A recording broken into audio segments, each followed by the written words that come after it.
Welcome, friends, fiends, and everyone in between. My name's Jen, and this is the Black Lace Book Club. I'm gonna discuss the Edge of Darkness trilogy by Lee Rivers. I just finished it, and I've got some mixed feelings about it. I'll discuss kind of what is so wonderful about it, and also the parts that annoyed me, and why maybe I don't love it as much as some of the other booktubers out there. First, I want to go over the tropes and triggers. I think this series is really important to pay attention to the tropes and triggers. I'm the kind of reader that doesn't have a lot of triggers and likes a lot of tropes. So, like, generally pretty easy to please, I would say. It really is based on the quality of the writing, what makes a good book to me.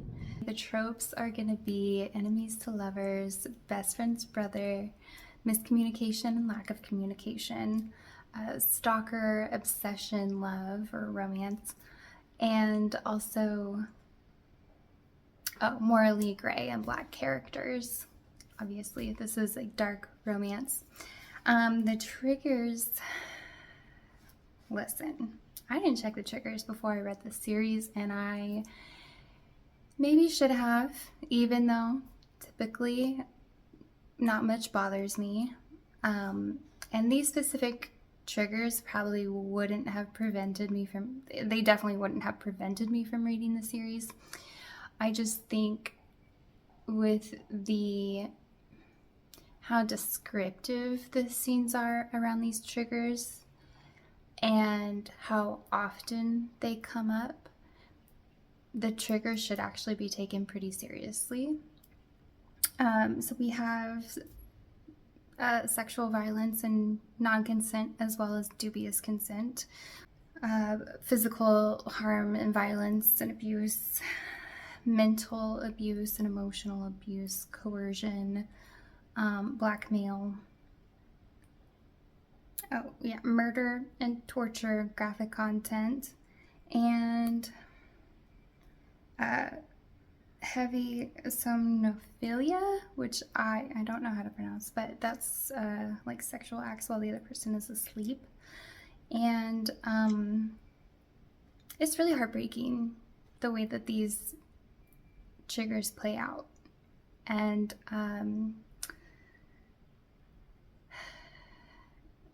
they're the reason why I wouldn't recommend the series.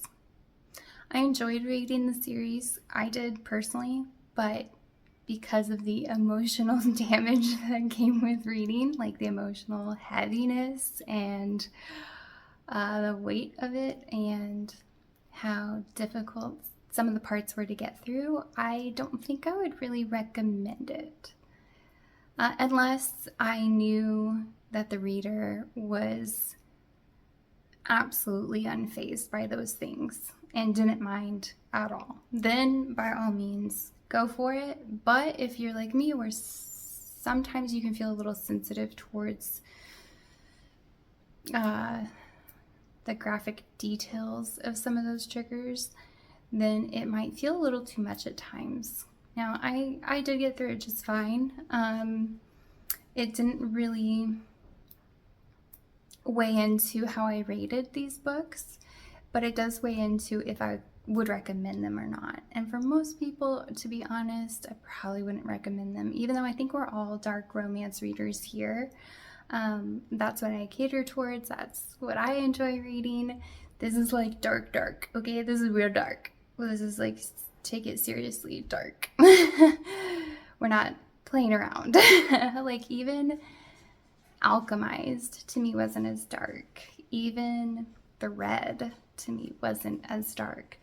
I think these are some of the darkest books that I've read. So keep that in mind. You know, if you're totally fine with it, cool, go for it. I just wanted to put the warning out there, make sure I do my due diligence, and I think you should be 18 or over to read this series. I think this is really, truly an adult series. There are a ton of sex scenes. There's a ton of graphic content. There's a ton of like super heavy scenes in there. There's, I I don't think suicide was even listed as one of the triggers, but there is a scene where one of the characters has suicidal thoughts and is about to act on it and is prevented from doing so. So I don't want to take it lightly. But did I enjoy this series? Yes. And I know that sounds probably contradictory, but I think there's space for both where, you know, this was really, really heavy and some parts were hard to get through, but it was still enjoyable. So that's where I'm at with this series. So here's what I really loved about this series. The main character, the female main character and the male main character are both kind of edgy. Like, he's a bad boy, but she's also really edgy. Like, she's not the goody-goody girl, which I love. And their chemistry, how it's written, is intoxicating. Like, you definitely fall in love with both of these characters.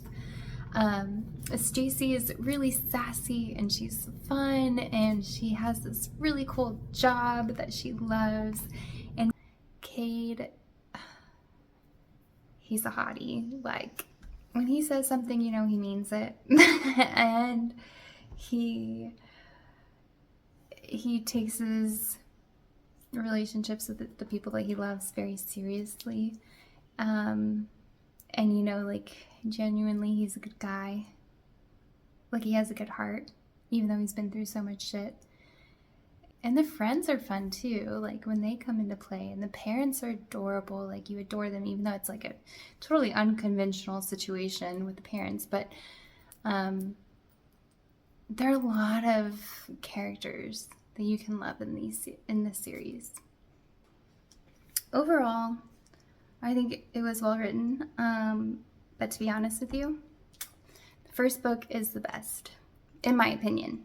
In my opinion, the first book was really, really good. It laid the groundwork for the other two books. When I finished the first book, I was like, yes, I can't wait to get to second and third. It's going to be so good, and I think I'm going to love this series.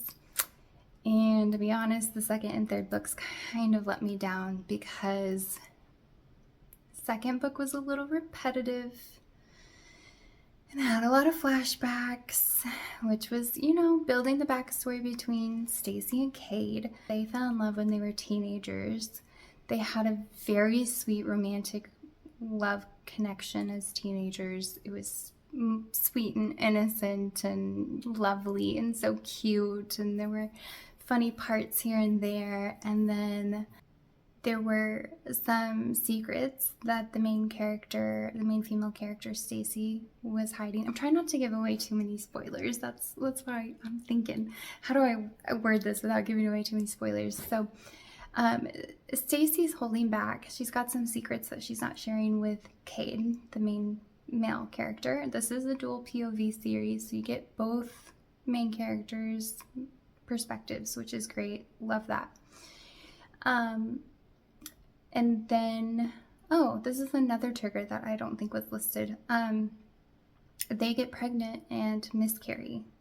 So if you're sensitive to that, this might be hard to read. So they go through that. They're having a really hard time. The reason why Stacy miscarried is heartbreaking. Absolutely heartbreaking. And she doesn't explain it to Cade. She actually lies and hides and covers up what's really going on, so he doesn't actually know.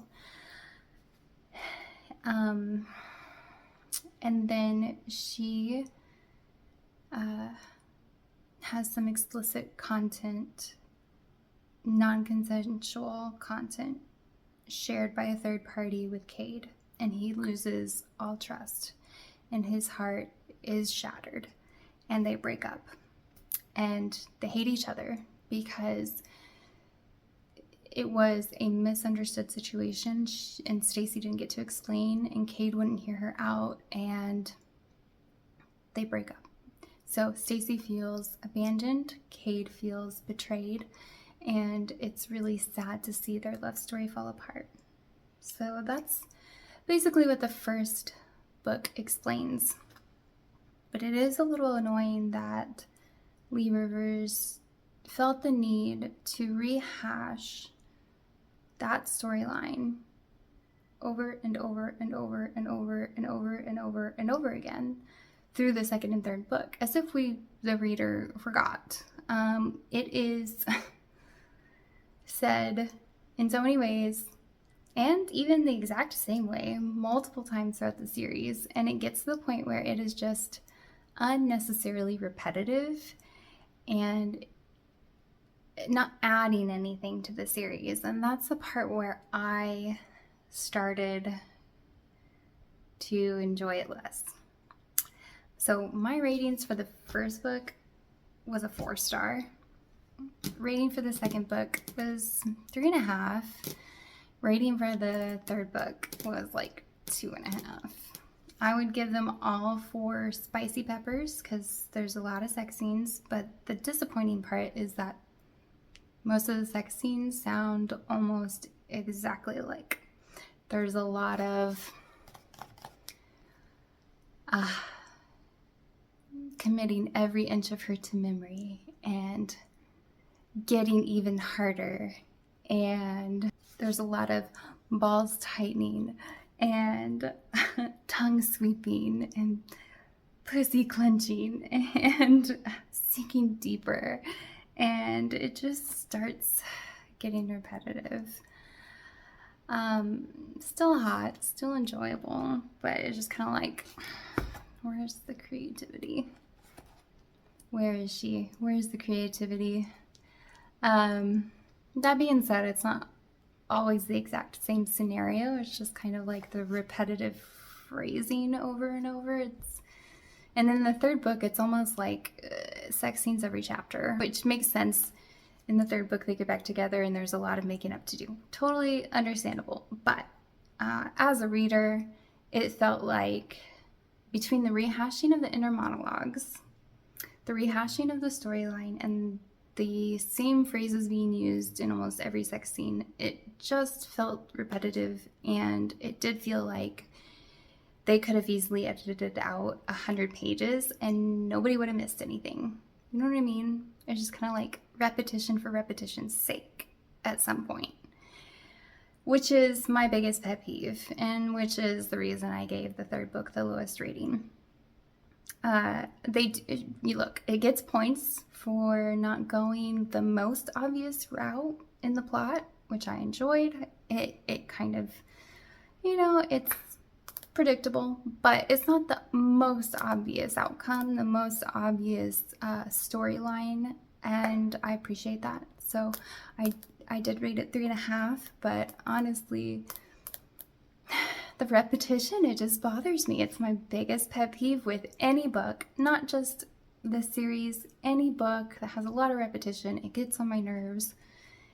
If that doesn't bother you, you'll love it. It's fine. Like, this might just be a me thing. I don't know. I don't know if anybody else feels this way. But for me personally, I can't stand it. Other than that, let's see. What else do we need to go over? Okay, so the nefarious characters in this book are above and beyond. They are the underworld. They do horrendous, horrific, terrible things to Cade and to other people under their control. They blackmail to gain control over people that they want in their orbit. Now, to further blackmail Cade, not only do they leverage his family, but also his best friends and the love of his life, Stacy. Unfortunately, his best friend does get swept into the same position that Cade is in, of being mentally and emotionally tortured, of being sexually assaulted, dubious consent, non-consent, and not only that, but they are pitted against each other in multiple different ways. So watching these two best friends, their story throughout this series, it was really sad. It was very, very sad. Stacy's story and what she goes through is tragic, really really sad. Her abuser, unfortunately, is a stepbrother. He lives in her house with her. It's a situation that she has a really hard time feeling like she can get away from. And the revenge in the end is very sweet. I'll just say that. I'm trying not to give away too much. I know, like, I hate spoilers. It's hard to do a review without giving any spoilers. But I will say, for all the trauma and all the abuse that these characters go through, the revenge is sweet. And I appreciate that. Love that part. Huge fan of that part. This is what I mean about mixed feelings. Pros and cons. I can't flat out say that I just loved it, but I didn't hate it at all. I did enjoy reading it. I know it, I just have this conflict where both exist. There are parts of it that were really, really difficult to read, and overall, I did enjoy reading it. So take that for what it is. Let me know if you've read it, if you plan on reading it, if this was helpful, if I missed something, if there's something missing from book reviews that you would really appreciate hearing, please let me know. I try to toe the line between sharing too much and giving away spoilers and giving enough context so you know if you want to read it or not. Because to be honest, just reading the back, which is what I always do for every book, I read the back, right? It did not give enough context. It did not. It barely said anything. So, I just don't want anybody to go into something so heavy blindly. So that's why I'm giving so many warnings. But I would like to know what context you're interested in hearing. If you want spoilers, if you don't want spoilers, you know, what counts as a spoiler to you and what doesn't, and that kind of thing. So thank you so much for being here with me, and I can't wait to read what you have to say in the comments. Thanks so much.